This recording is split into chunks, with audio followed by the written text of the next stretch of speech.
कैसे आपने छल से मेरा पति छीना। राम बनो, सीता मिलेगी पर साथ छिन जाएगा। कृष्ण बनोगे, प्रेम मिलेगा, पर राधा से पूर्ण मिलन कभी नहीं होगा। क्या आप जानते हैं, भगवान विष्णु को एक स्त्री ने ऐसा श्राप दिया था जिसकी वजह से उनके हर अवतार का प्रेम अधूरा रह गया। एक पतिव्रता स्त्री का श्राप जिसने राम को सीता से अलग किया और कृष्ण को राधा से, और उसी श्राप के कारण आज भी भगवान विष्णु की पूजा तुलसी के बिना अधूरी मानी जाती है।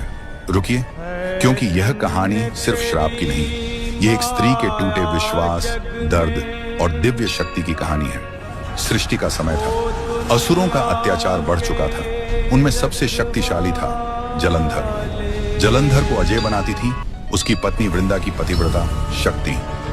वृंदा का तप, उसकी अटूट श्रद्धा उसके पति के चारों ओर एक दिव्य कवच बनाकर खड़ी थी। देवता युद्ध में हारने लगे, स्वर्ग डगमगाने लगा। तब सभी देवता पहुंचे भगवान विष्णु के पास। भगवान जानते थे, जब तक वृंदा की पतिव्रता भंग नहीं होगी, जलंधर का अंत संभव नहीं। धर्म की रक्षा के लिए उन्होंने एक कठोर निर्णय लिया। उन्होंने जलंधर का रूप धारण किया और वृंदा के सामने प्रकट हुए। वृंदा ने अपने पति को सामने देखा और उसी क्षण उसका तप टूट गया। उधर युद्ध भूमि में जलंधर का कवच नष्ट हुआ और उसका वध हो गया। जब वृंदा को सत्य का आभास हुआ, उसकी आत्मा कांप उठी। जिस भगवान को वह पूजती थी, उन्हीं ने उसकी श्रद्धा को हथियार बना लिया था। उसकी आंखों में आंसू थे, पर आवाज में अग्नि। वह बोली, जैसे आपने छल से मेरा पति छीना, वैसे ही आपका हर अवतार अधूरा रहेगा। राम बनोगे, सीता मिलेगी, पर साथ छिन जाएगा। कृष्ण बनोगे, प्रेम मिलेगा, पर राधा से पूर्ण मिलन कभी नहीं होगा। क्षण भर को सृष्टि थम गई।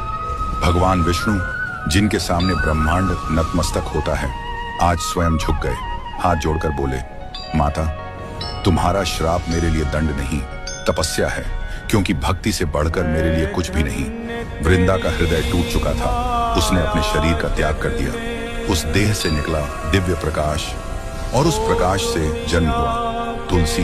तुलसी जो केवल एक पौधा नहीं, एक स्त्री की आस्था, पीड़ा और सत्य का प्रतीक है।